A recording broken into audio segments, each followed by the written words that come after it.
What's up, and welcome back to another episode of the Umso podcast. We're still quarantined. So, we're here and adding a little bit of video content, as you guys can see. So if you're listening at home and want to check this out, head over to the YouTube. We are doing some video stuff on that front. So let me know what you think about having this as an option for the podcast. So going to go ahead and answer your Q&As this week from the Instagrams, as we always do. But first, we've got sponsors. Let's go ahead and run through them. One that's been huge for me is Hybrid Performance Method. You know, I spent a lot of time learning to fuel things properly for the Highland games and how to get good at that, and how much work it took for me to throw far and be at my best. But it wasn't the best. I definitely carried around more weight than I needed to. I was heavier. And now that I've been working with Hybrid Performance Method, I really do like the progress that we've made on my diet, my body composition, how I feel.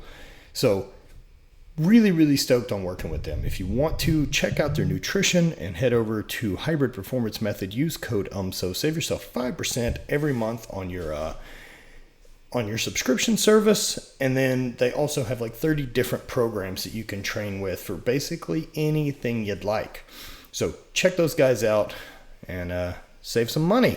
Also get more jacked. They're fucking great. I've been really happy working with a nutrition coach, and it's been a lot different trying to plan kind of performance based on this new training I'm doing for endurance. So really cool having them kind of shift and slide with me and still stick with what I think matters nutrition wise. We also have PowerDot has been one that we've been working with for a long time. I am currently wearing it right now. It is on my legs, as I can't get a leg up there fair enough to show you.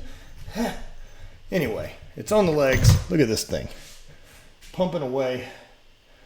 I got a little 20-mile bike ride in this morning, and so really great to be able to come back. So this package contains your whole thing, your whole unit. Everything goes with you. Big. It's smaller than the size of my hand, as you can see.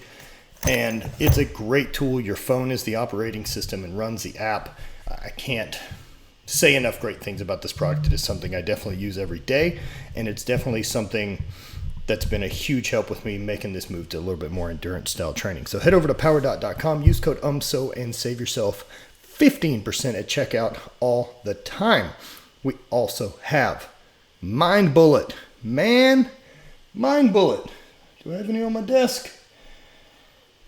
I don't see any. Anyway, Mind Bullet is a kratom-based product. I've been using it, been very happy with it. I've been really using it as a pre-workout, and it's been great as kind of that level of stimulant to give you some focus and some drive and a little bit of clarity and a little bit of a boost going into a workout. One of the things that it does really well is helps with eliminating pain. So instead of taking something that's going to be a Aleve or acetaminophen or any of these other type of things, or even something further along for inflammation like Celebrex, like I've used in the past for a long time, this is going to be a better option for you.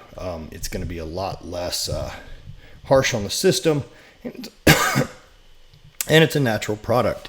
So if you haven't tried kratom, I'd recommend giving it a go. Do some research, and Mind Bullet is a great place to start. It's a great product. Their potion is one of the coolest things ever I've taken as far as a supplement goes. Tastes like death, but works super good. So if you want, head over to mindbullet.com, use code UMSO, and save yourself 20% at checkout. 20% on cool drugs. What's better than that? I mean, more drugs would be probably better. We also have Habit Coffee. That's ours. If you want to head over to Habit Coffee, your new habit, set up a subscription, use code UMSO, and save yourself money on coffee every month. We make really good coffee. I'm very proud of it. We've taken a lot of time. This isn't just some bullshit that I white labeled. For a couple years now, we've been doing coffee, and we're able to kind of focus on it again. So just really stoked to be able to bring you guys. We currently have 2 roasts. You can get them ground. You can get it whole bean, as I'd recommend, and grind yourself to make it taste better.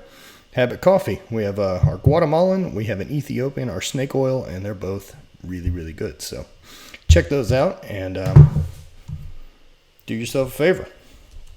Get some coffee. Have things be more delicious in your life. Probably haven't even thought about that. So check those things out. And we also have Hate Brand goods. Hate Brand this week, we're dropping our Safety Third line. Bunch of stuff we've worked on for a while. Seems a little weird going into quarantine with Safety Third, but fuck it. Sometimes you got to be on the gas pedal, fam. So check out the new drop Thursday, 3 p.m. Use code UMSO as always and save yourself money, because that is what we're trying to save. And my last sponsor, Eat Right Foods. If you've been paying attention to my Instagram or any of this, I've been getting Eat Right Foods. It's kind of a monthly, not monthly, but like every week they deliver food to us. And I've been getting 10 meals. Right now, there's a 20% off. Use code UMSO. You can save yourself some cash throughout Memorial Day weekend, maybe into the week. I know this is a day behind for you guys. Use code UMSO anyway and at least save 10% on meals. That's putting 10 meals, really quality food, macro-based, whatever you're looking for. Check out their website. The food is really, really good. I've been very, very pleased with it, and that's what I eat most meals, whether I supplement it with a little bit of protein or add some rice to it. But these have really been the bulk of what I've been eating for like the last 6 weeks. So you can get 10 meals delivered to your door anywhere in the country for $115 flat rate shipping, or if you're on the East Coast, free shipping. So it's $90. So that's 10 meals at $10 a meal, and then you get a discount from me. So head over to Eat Right Foods, use code UMSO, and get yourself some delicious shit to eat, friends. I think that's all the sponsors. Seems good. We're going to go ahead and dive into this episode of the UMSO podcast. This is another Q&A.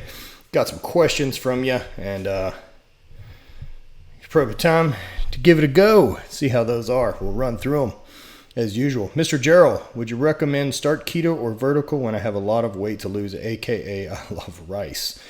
My recommendation for you, depending on how much weight you have to lose, is I would go with starting a ketogenic diet. Get things sorted, maybe even carnivore, just to not give yourself any extra excuses to kind of fuck things up if you're gonna be. And go ahead and do that. But if you look a lot in what like Stan Efferding's talked about, if you go back to that podcast that we have, you can fix a lot of insulin sensitivity. And so that way your body will actually process carbohydrates a better way. But first we need to switch you off of just this glucose-based insulin model where you're killing it with all this rice and sugar and bullshit, and then get you into the right path. Vertical diet, I'm using more of around training. And then steel meals, if I'm not really a heavy training day or it's an off day, are going to be more of a ketogenic carnivore style diet. So that's what I would recommend. If you got a lot of weight to lose, really the biggest thing, man, is you're going to have to just be really consistent, track your calories, and know what it takes for you to be in and out of a caloric deficit. So like for me, if I'm doing nothing, it's about 2,800 calories is going to be my day. So no matter how I split that up with carbs, protein, or fats, I still get 2,800 calories. Like there's no secret to it. I know that I feel better if I eat the majority of those foods being fats and protein. My energy levels feel better. But if I am training hard, I do want some carbohydrates around training to actually fuel for it, as I'm building a system that can burn that way as well. So 2 for flight. What's the best place where you've been? Iceland's my favorite. I really like Banff in Canada. And Costa Rica was cool. So there's 3. There's 3 quick ones you should check out. Scotland's also pretty rad. A pile of dust. Hi, Matt. Do you believe in multiverse theory? All the best. Hard pressed. If I was to, I like the idea. I really like the idea of the multiverse. Whether or not I believe it's factual, like that exists out there, it really depends on how long I'm going to sit and contemplate the infinite size of the universe. And if there is an infinity, it means everything exists. And if everything exists, it does mean this. So I like the idea of it. There's some definitely like motivating things I've thought of regarding multiverse that I like. So if, stand with me on this just for motivation. If the multiverse exists, that means there is an infinite number of yous in the multiverse doing all the infinite number of things that you could possibly have ever done within your lifetime. So if I look at it that way, that means there's definitely a version of me that's all the way to the shit side of the scale, and his life super sucks, probably in jail and not doing so good. And then there's the other side of the scale where everything's fucking awesome and it's the single greatest version of this life I could have left. There's also the life that stays and works corporate job. There's one that plays it safe. There's one doing kids and family. Like, all these things exist in the multiverse. And if they exist, and they already exist, right? Then there's no fear in taking a risk to try a thing. You may as well, if one of you, if you can look at it like one version of you somewhere in the universe was successful at trying this thing, then if you don't try it, it's for sure not you. So you may as well try things as though you have a shot at it, because you do. So that's how I look at it. Like, so if there is a version of you that's going to be the happiest, most successful, well-rounded, all these things, why wouldn't you just try to be that one if it exists already? Because it may as well be the one you're living. That's kind of how I think about it. I don't know if that works for really smart people, but I'm not one of those. Mabenzibo. Best coach for getting big and strong. Who do you pick? If I was going to be getting big and strong right now, I would probably I'd probably work with Hybrid, to be really honest with you. I like what they do. I like their training method. I like the style of coaching. I like the people that I've worked with there. Yeah, I'd probably work with them. If I was going to do something more of a streamlined approach to getting big and strong, I like Bonnie's training. So I would perhaps work with her in a one-on-one. Someone out of my realm, I think Sebastian Erb down in Australia is a great option of a strength coach. Him or Matt Winning or Stan. There's some really great options out there for big and strong, man. Those are really, really smart people. So check them out and pay attention to the things they have to say.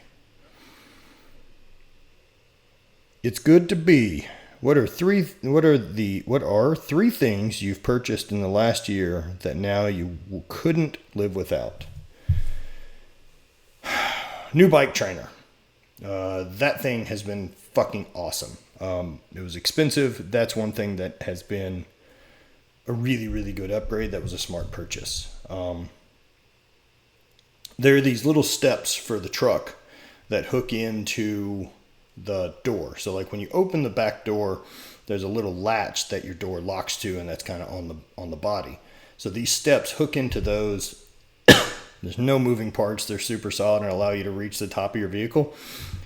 These have been an excellent purchase. My new chair. I've wanted an Eames lounge for a really, really fucking long time. Have one at the new house. Really, really excited about it. Those are the three things I'm super, super stoked on. There's some other stuff that are close seconds. Bought myself a nice watch. I'm really stoked on it, but those other things are really good. Also, gravel bike. There's a few more things that I absolutely love. My gravel bike has been really, really fun to ride. Niner makes a killer bike. Mine is a Magic Carpet Ride from Niner, and I really love it. So, Drew's Tookbury. How are you holding on to so much mass with the amount of cycling you're doing? So, Bonnie and I talked about this, right? How am I holding on to such mass with the amount of cycling I'm doing? I've been big since I was 17. So I graduated high school weighing about 270 pounds.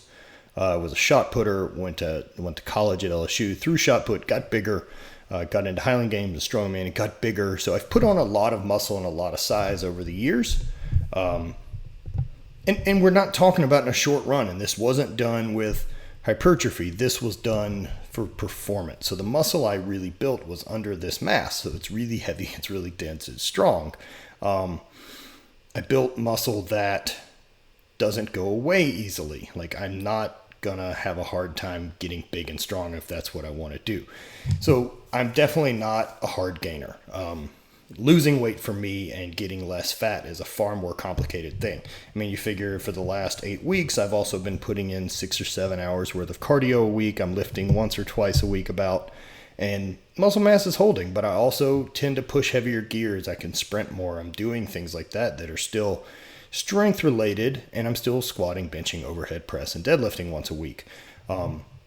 It's not just going to fucking disappear on you, man. Like, my body's not going to all of a sudden switch over and look like a professional cyclist in 6 weeks of riding. Like, I've built this body over 20 years of training really heavy and trainings for strength and performance. I've been cycling really seriously for like 6 months. So like the scale of what the body has to adapt to are very, very different. And now my body is adapting to cycling some, but it's not going to go ahead and cannibalize all this muscle mass, especially not if I'm feeding it.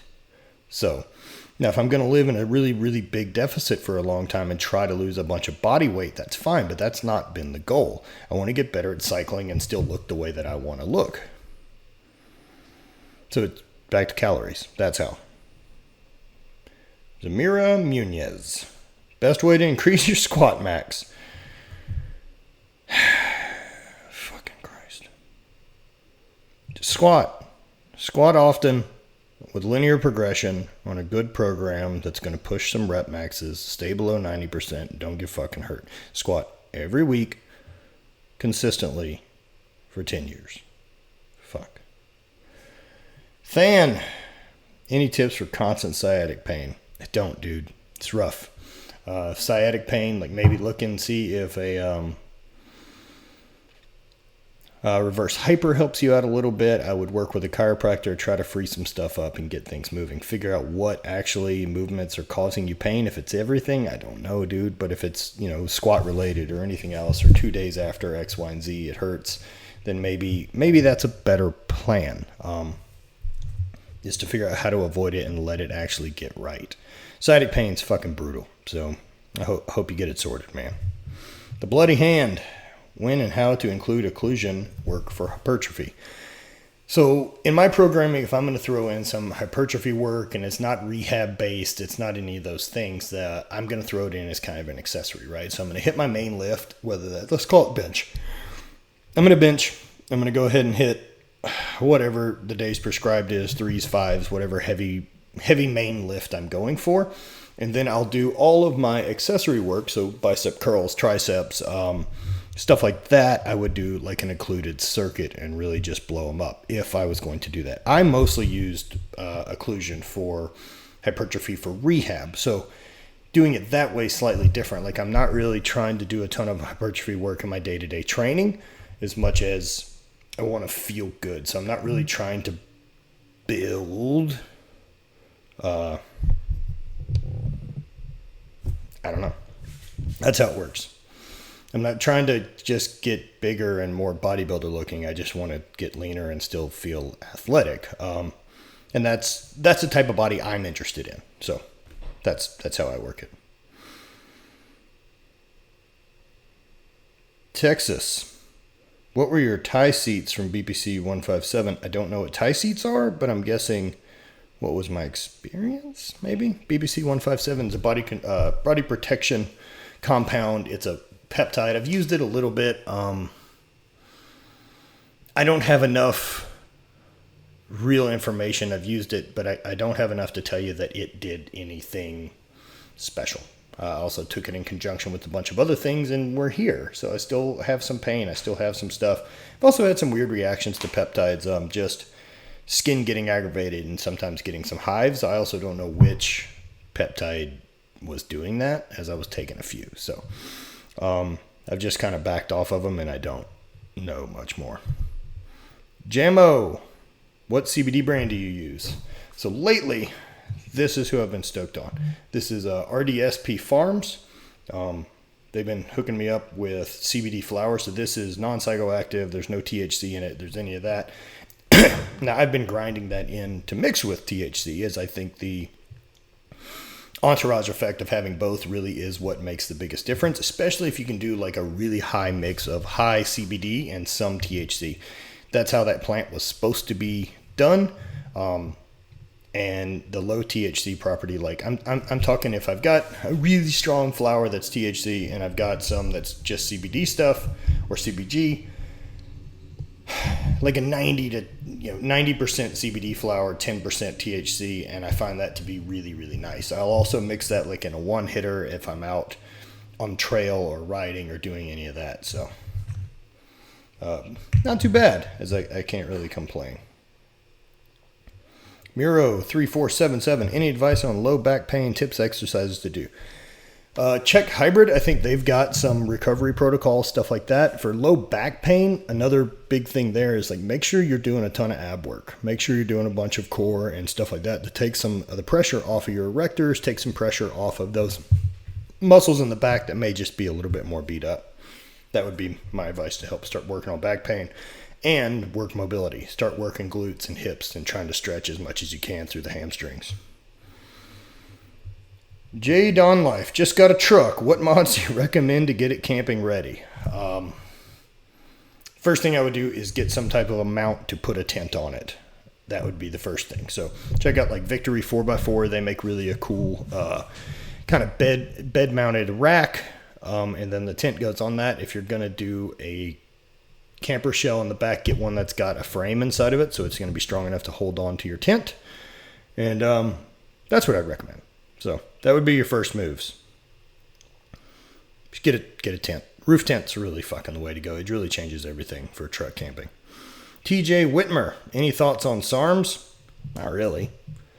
If I was curious and wanted to be educated more on them, I would just look at Andrew's bit that he did on Slingshot's channel. Sarmageddon, tons of valuable information there. Me personally, don't really have any interest. If I'm going to take drugs, I just take drugs. So I like testosterone and I like taking, I've been taking like test Cypionate and test Masteron for quite some time, small doses for HRT, and I really like how I feel. I don't break out, I don't get any side effects, and I'm happy with how my body feels and recovers. So that's what I do. If that helps. I haven't ever tried taking SARMs. Personally, I would rather take something injectable than a pill, just so that it doesn't have to process in the liver and another thing it has to deal with. Tuck Graham, any trick to staying balanced during throws, especially open stone? Breaks my ankles. Keep your fucking head up. That would be my biggest thing. Keep your head up and learn to be smooth and balanced instead of just dive bombing in. A lot of times when people are losing balance, you see them looking at the ground, looking at their feet and diving instead of driving with their hips. They're trying to pull around with their left shoulder instead of actually lead with the right hip. So maybe that'd help you out. BTEVs 96. Which of your programs is best for getting an overall shape? So as of right now, my best program for that is probably Destroyer. That is live on the HVIII website. You can pick that up. It's pretty ugly. It's a mean program, but it's fucking good. It gets the job done. You'll be in shape. I am working on currently something with Derek Woodski, and we're going to be putting up some daily programming through Train Heroic, which I'm really excited about. That is we're going to kind of build a team environment for overall strength, well-being, fit. Like I want to be healthy, strong, and capable is really what I want. And I want to build programming around that. Like I don't want to build programming to pretend that I'm still a professional athlete or I'm chasing that, but I want to do what's going to provide me with the most opportunity to live how I want to live now. And as a 37-year-old guy who's a bit more beat up, I want to be smart about it. I want to give a shit about mobility. I want to still care about strength, but I want to be capable to do anything that comes up. Like if a strongman show came up and it seems fun and I wanted to enter it, the way that like I jumped into a show in Iceland, like I want to be in shape enough that I know that 2 or 3 weeks, 5 weeks, 6 weeks of really focused training, like I'm kind of in the game. At least enough to go compete and have fun. Now, this isn't a program that's going to make me a great strongman. This is going to make me a capable human that if I wanted to enter a strongman show, I'm not at a risk of getting crushed by stuff, depending on like what show I pick, right? So that's what I'd recommend. But I also want to be able to go do 50-mile bike rides whenever I want, or camp, or a long hike, or any of these other things. So I don't want to skew too much my training to one direction, one specialty anymore. I want to be way more generally in shape and kind of ready to attack life. That's how I feel about it. Sean Lane, what's up, dude? What's your favorite thing you've created for hate? Shit. That's tough, man. There's simple stuff. Like probably goat shorts are probably my all-time favorite that I'm the proudest of. And our everyday joggers. Also bags. our new duffels that you guys haven't seen yet. I'm really stoked on the second gen of the strong as fuck duffels that we've got coming. So it's the cut and sew stuff that I'm the most proud of, like the design work or any of that type of stuff. I'm stoked on all of it. We've done some fun stuff in the past, but we keep moving, right? Like we put out a lot of new gear and a lot of new designs. I personally do it because I like having that creative itch scratched. I like coming up with new concepts and exposing you guys to like what the current thought in my head that's driving me forward. And that's a lot of what our design stuff is. So like the shirt I'm wearing right now is our Locked and Loaded. And man, I just think like, be fucking ready, right? Like whatever the thing is, like don't sit and then wait. And then when a thing comes up, panic. Like stay in shape enough and stay vigilant enough to be ready for anything that's going to cross your plate. And that's repeated in so many different ways throughout the brand and throughout our kind of ethos. But that's what we're about, man. You know, that we're in control. I'm the one who's going to be driving this thing. There isn't a ton of panic. Like it is fucking focus. It's strong. It's healthy. It's capable. And it's confidence in knowing that you've done that work. And not that someone else held you accountable. It's because it fucking matters to you. And that's what Hate Brand's been about from jump. So getting to do more stuff like that. So C Red 89, have those shorts come out yet? As you're asking about the khaki goat shorts. They have not. They'll be coming up soon. So keep an eye on that, fam. Bo Sandoval, what's up, man? Asking questions. Bo Sandoval, for those of you who don't know, he is the head strength and conditioning coach at the UFC Institute in Vegas. I got to get out there and go see that guy. I want to tour that facility and see what's going on with it. So, Bo, looking for some new jerseys and bibs. Where do you get your sick bike threads? Bo, the stuff I've been wearing is Rafa, which is kind of a hipster cycling brand. It's really nice. There's also Cadence Cycling. They make nice stuff. Chrome also makes some nice bags and things like that. I just ordered some bike packing stuff from Ortlib for bags. Club Ride Apparel makes really, really good looking, comfortable mountain bike more gear. And then road gear, like I said, is usually Rafa, Cadence, stuff like that. And that's about the same stuff that I'm wearing for gravel, other than I like a road kit and bib that also have a little stretchy pocket on the legs. If they don't have pockets, it ought to go fuck itself. That's where I get my stuff. Hope that helps you out, Bo. Valhalla Bound 78. Advice for someone wanting to try psychedelics but has no prior experience. Oof. My suggestion is find some people that you trust that have gone down that road that you can talk to personally and express what you're stressed about. If you don't have people like that, I would look into books like reading How to Change Your Mind by Michael Pollan. I would look into ayahuasca trip journals, and those type of things, and just keep educating yourself as much as you can before you take that jump. But at some time, you're going to have to take that jump. And whenever you do, what I, again, recommend is find people that already dabble in that water and can kind of play Sherpa a little bit and guide you, and, you know, maybe have someone on hand whenever you go for it. So that would be my recommendation. I don't have anything better than that. Drew Kupfer. Do you have a guilty pleasure, like things you watch on YouTube that are out of this fitness world? Fuck yeah. Most of the things I watch are out of this fitness world. I don't watch much fitness programming.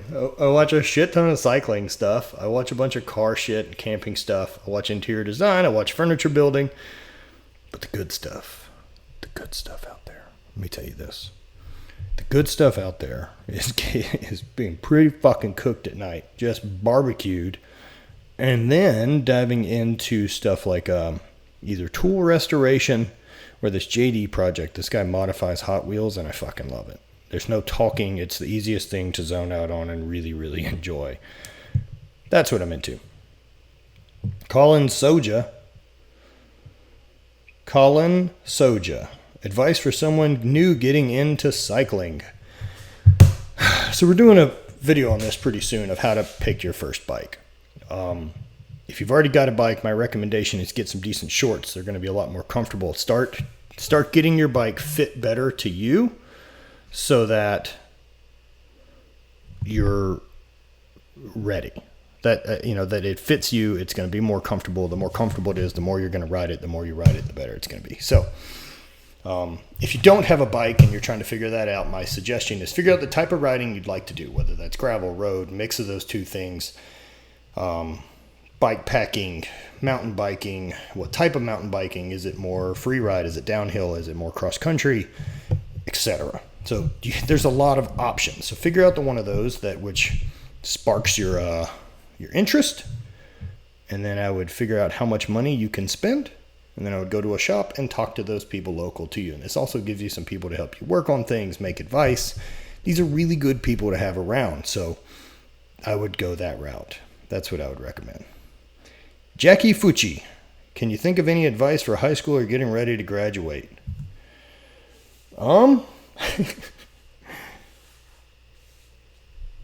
Yeah.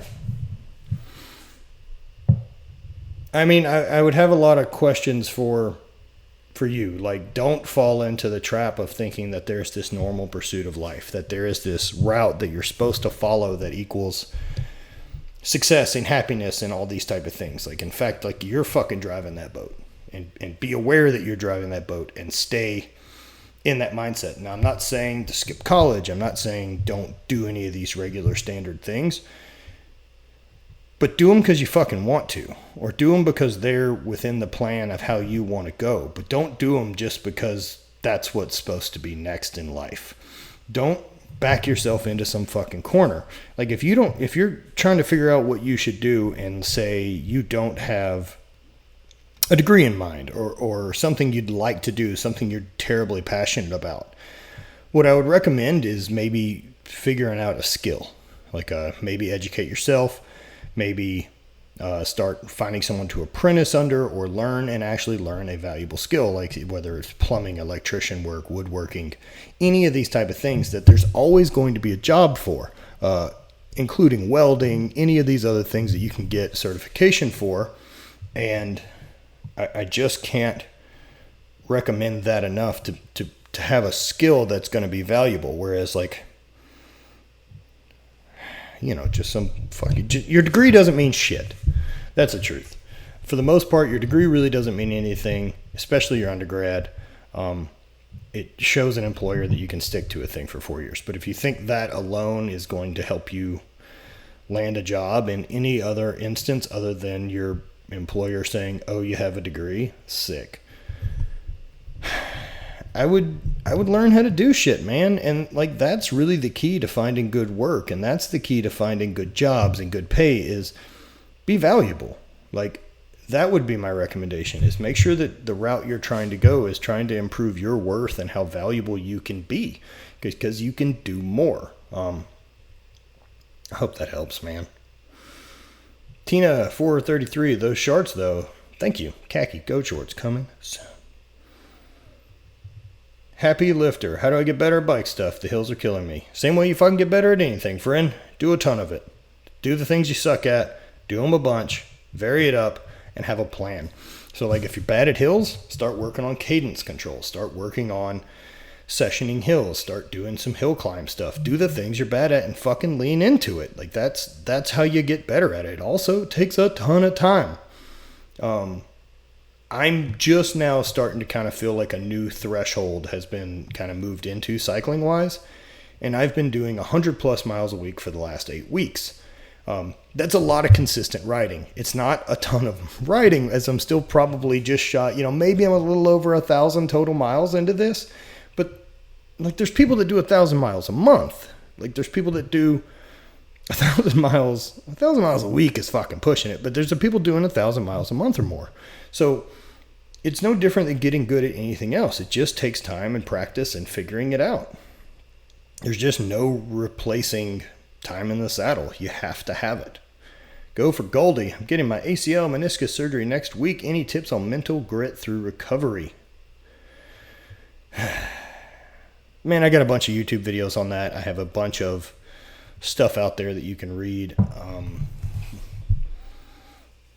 My biggest recommendation to grit through it is realize that every day there's work to do, and treat it like you're chipping away at it. Like there's not a single day of rehab or training that you're going to, oh man, I get to do this, that one day is going to fix anything. Like you're not going to get strong again. You're not going to rebuild your leg. You're not going to feel better, be out of pain. You're not going to do any of that in any type of single day of PT or training session. So it's going to be the long process to keep making progress. Work on range of motion and do these things, but don't push like crazy. So you can fuck everything up in a day, and you can go full stupid on it and fuck yourself up and then require more work and never quite recover. Or you can be smart and throttle it back a little bit and play the long game on recovery. Prior to everything going shitty for me, the last ACL surgery I was planning to have was at the end of 2016. Had that gone according to plan, I would have taken a full year off to rehab it and then not come back to throw for almost 16 months after the knee surgery. So that would have been my plan to do it perfectly. So it's a slow, long rehab to play the long game of I don't need to be back in 90 days. I need to not be fucked up the rest of my life. Corey BR88, when are you going to get into motorcycles? Cafe racer. I like cafe racers. It's not a shock. I've had a motorcycle. I've owned a Yamaha R1, a Yamaha R6. Drove those around as like my only means of transportation for a few years in college and never had a close call. So kind of part of me feels like I'll just mark motorcycles up as a win and then take all my risks now cycling. I'm not going to answer questions about my toenails. It's been answered way too many fucking times. They're painted. Not a big deal. Looks great, makes me laugh. McIver Brian. I'm going to answer two more of these. Two more questions. McIver Brian. Would you say cycling is a great workout for knee problems? Yeah, I do. I think cycling's been wildly beneficial for me making progress and staying low impact on my knee as I can continue to ride and stay smart and push something. The biggest thing that I needed right now is I need an activity that I'm bad at, I can get better at, I can push really hard, and I have to be smart. Also gives me fucking fun shit to buy. So that part of it too. I like gear. I like buying things. So that's what cycling's done for me. It really doesn't piss my knee off. Every once in a while I'm in a little weird position, I guess, on the trainer or something like that, and the knee will get a little hot and aggravated. More on the trainer than it does outside. I think just because I can shift around a little bit more outside. And on the trainer, like, you're never coasting. So that's what I would recommend. Let me tell you about Mark Bell's Slingshot. If you're not familiar, you should check it out. I got one fucking laying around right here on the desk. The old trusty reactive Slingshot is the blue one. So this is their lightest weight strength. It's great for doing push-ups is what I have it in here for, is doing these big rep sets of push-ups as kind of a warm-up or even a home workout. And then in the gym, like, I just don't find anything better for working on that. My bench for me was go up and hit my regular weights, and then for my accessory work, go ahead and break out the Slingshot and catch some reps and move forward that way. So just really, really made a great option for me. We're going to answer a few more. I don't think I have many left. We're going to answer them all. Wayne Craig, regular sweatpants with open bottoms. Are those going to happen? Like big fucking baggy sweatpants? No. It looks stupid. Go buy your fucking dumb baggy sweatpants somewhere else, Wayne. Get your life through. Why would you want to look like that? Like you're wearing goddamn Jinko jeans all over the place. There's plenty of companies that make those. Get them from Champion or something. I don't like them, so I'm not going to make them. Everything I make is simply based on shit I want to wear, so. How has been driving back into the coffee game? Diving back into the coffee game with Habit Coffee, in case you're wondering, it's been good. It's like anything else, man. If it's something you want to grow, it's going to take time. And like, I don't expect this to blow up and be the next big coffee brand. Like, none of my followings are at such a level that I have that switch to flip. I can flip a switch to know how to run the business and do all that and have that back end mechanical side of it all taken care of, but promoting it and getting eyes on it and actually selling product is still work. Like, it's not just like, oh, Matt Vincent made coffee, everyone gives a shit. They don't. But we make really fucking good coffee. I'm really proud of it. Your new habit. Head over there, use code UMSO, and save yourself money on coffee. Support your coffee game. Look, I don't do any Patreons or do OnlyFans. Every time I've ever asked my audience for support, it's because I have a thing to sell. I either have, stuff that I make personally with my brand, whether that's coffee or any of these other things, and I've aligned with sponsors that I think really fucking matter. And that's why I don't shift sponsors week to week, month to month. Like, I've been with them for a long time because I believe in their product, and I believe their product is something I can promote, and it's actually good for my audience. And that's why I work with the companies I do. So that's been big. And I'm proud of the coffee that we make. So if you want to support the things that I do, which is travel and podcast and all those type of things, buying coffee from Habit is one way to do it. Also, you get fucking delicious coffee. So give her a go. Yo soy Josh. Thoughts on fasting? I think it's great. I've done kind of intermittent fasting for the last couple of years. I usually don't eat until like 1 or 2, even if I go train or do anything like that. Worst case scenario, if I'm really struggling, I'll pound a shake, like one of those Monster Muscle or Muscle Monster shakes, like 25 grams of protein, a little bit of carbs, and some caffeine. Whew. But yeah, usually I don't eat until 1 or 2, and then I'm usually done eating by 8-ish. Yo soy Josh. Again, we have 3 from you. I'm not going to answer the 3rd. How to commit to a diet. You commit because it fucking matters. Like, handle it like a goddamn drug addict and treat every fucking meal as its own thing. Like, stop having this panic of like, oh my God, I have to lose this weight and I can't eat anything good for the next whatever. Like, be fucking consistent, track your shit, stay in a caloric deficit, and hold the fucking line because it matters to you. Stop looking for this outside motivation or how do I do this? What's the trick? The trick is you fucking make a decision and you hold yourself accountable. That's it. It's the only way you get to accomplish shit. So stop pretending that there's some other way or some trick or any of these other fucking things. So, like, just do it. And, like, do it today. Start right fucking now. And then eat that meal and handle your shit. And then handle the next meal when you get there. That's all you have to do. And you'll get better at it. It's a skill. Like, being able to convince your brain that you can override whatever that emotional response is to food or feeling or not training or anything is key. Like, you got to be able to sometimes say, this is what we're doing and we're doing it because I fucking say so. So diet's that way, man. Toughen up and learn how to fucking gut through. Seychelles, man. Your voice sounds like a yawn. Someone starting out at home with Highland game training equipment and tips. I'd get a weight for distance, probably a light one. And I would get some stones. And I would start learning to throw them. There's a bunch of videos on my YouTube, Going Deep series. There's a bunch of throwing stuff. Start doing that. I've got a book, Throwing Lab, that's out there for anyone looking to figure out how to actually program throws training into their Highland game stuff. So check those out, man. That's what I would recommend. And start throwing and start trying to find other people in your area that throw and join them.